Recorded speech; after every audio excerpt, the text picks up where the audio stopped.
At this moment, inshallah, the one on the right will be busy writing because all of us are here, all of us are listening, all of us are trying to get the best rewards as possible in order to get Allah's pleasure, Allah's mercy. Yeah, and also the angel of death that will be coming, the angels who are guarding the paradise, which is called Ridwan.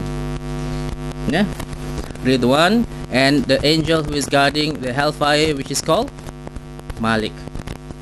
Yeah, so all these angels we need to believe, and of course the chief of all the angels is called Jibril. Yeah, so all these angels we need to believe. Yeah, the next is to believe in the books that has been not only just the Quran, but the Injil that has been brought to Prophet Isa alayhi salam, the Torah that has been brought to Musa alayhi salam, the Zabur that has been brought to Daud alayhi salam, and many other different books. We may not know some of these books, but all these books existed before, but the Quran has superseded all the books. We need not read any more things, we need not read any of the other books, but we have to believe in them. And the Quran is our source of guidance at this stage, all of us. Yeah, so for a person who is Al-Birr, who thinks that he is righteous, he needs to believe in all the other books, especially the Quran. And also the next one is the prophets. Okay, the prophets, a person who is righteous knows and must believe in all the prophets. Okay, but we must not distinguish which prophets are better than the other, because Allah stated in the Quran, La nufarriqu baina ahadim mir rusuli. Which surah is that? Bakar, verse number 285. Can you look 285? Bakar, verse number 285. In the middle or in the last part, yeah, La nufarriqu baina ahadim min rusuli, we make no distinction between one another of his messengers, because in the hadith Prophet Muhammad said, do not think that I am better than any of these prophets, because once when the first person, when I were to be recovered after the second blow of trumpet, I would see Musa alayhi salam holding the throne of Allah. Yeah, so even our Prophet Muhammad do not wish for us to think that he's better than any of the prophets. So we cannot distinguish them. We have to believe in all the other prophets. How many prophets are there in this world that had passed before? At least 120 or 30,000. Yeah, we do not know the exact number, but the numbers in the Quran are 25, or some people say 26 in the Quran. Okay. Now, this is the belief, and when we look at in the verse of the Quran, we need to analyze that sometimes when Allah put belief first, that means we have to emphasize there's a wisdom behind it. Belief must be first. We cannot just pray 5 times a day and we do not believe in Allah. Isn't it true? The belief must come first. So the order how it is put in the Quran is very important. We have, as a student of knowledge, we have to know why Allah has put it in. There is a wisdom behind it. Okay, I may not know all this, but we have to ponder over the meanings. Why did Allah put belief first? We have to have belief first, isn't it true? Or else how are we supposed to if we don't believe in Allah, we don't believe in the last day, how can we pray 5 times a day? We have to believe first. It's very important. Okay, and an interesting part is that after this, it's not salah. What is it? Gives his wealth in spite of love for it. Okay, because whether a person is a pious person, whether it's a sheikh, whether a person is a scholar, everybody loves money. Isn't it true? Everybody loves money. It is true. Is as a human, we need money to survive. Everybody loves money.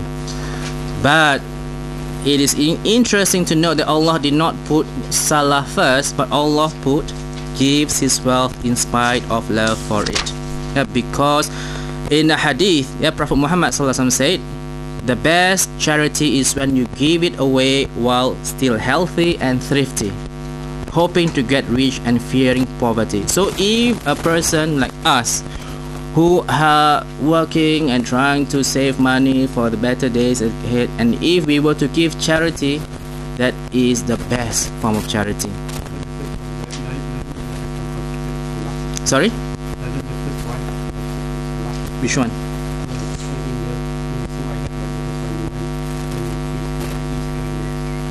Yeah, but they are talking about that is just an introduction as to face in east and west. But Al-Birr, no, doesn't constitute Salah. Salah comes later.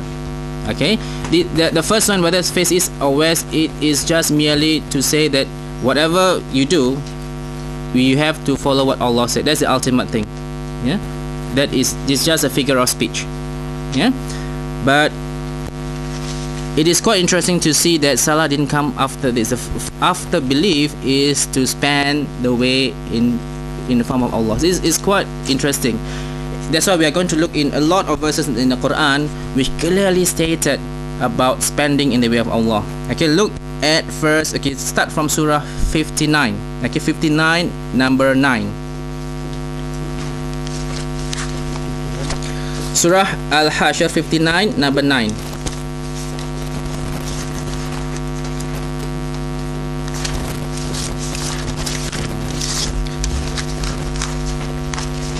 Everybody got it? 59 number 9. In the middle part,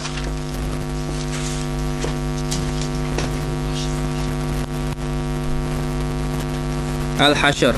Okay.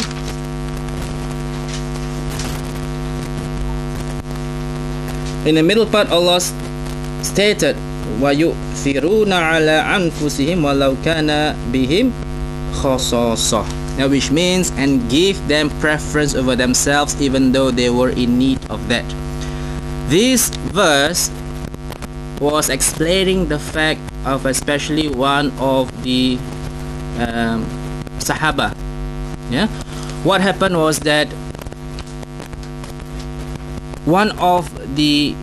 there was somebody who was very poor, yeah, who was in need of food and for accommodation.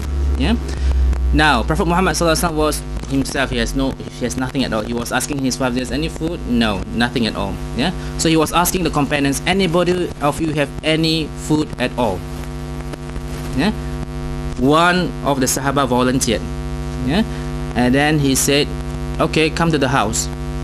That was without him asking his wife whether there was any food in the house or not. Yeah. Now, once that they was in the house, the guest was in the house.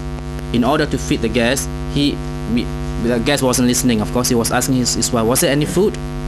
No, there's not much food in the house. There's only a little bit of food left for the children. You know what did the Sahaba did? He said, never mind. Okay, what we do is that we are going to, first of all, the children are hungry, but let's distract them at night. Put them to sleep, tell them stories about it, so that they can fall asleep without eating. This first thing he did. Secondly, the portion of food is only sufficient for the guest. What the Sahaba did was to, okay, first of all, put the food in the stove and heat up the food. Yeah. Secondly, to turn off the light. Turn off the light so that when the food is served to the guest, and they pretended to serve to themselves, that they are pretended to be eating something, but the guest cannot. The guest was thinking all these noises of the cutlery he was thinking that, oh, they are eating anyway, so the guests are eating. So in actual fact, only the guest was eating. They have no food at all. Okay, this shows the sacrifice that these people made just for the guest. And that's why on the next day, Prophet Muhammad ﷺ know the whole story and told this companion, Allah is very pleased with you because of the sacrifice that these Sahaba made just to feed the guest. Now, let us be realistic and ask ourselves whether we are in this category or not. Okay, we may not be. Many of us may not be in this category. Yeah. So this shows clearly, yeah, that giving to other people is so important. Despite the fact, can you imagine not even the children have food at all.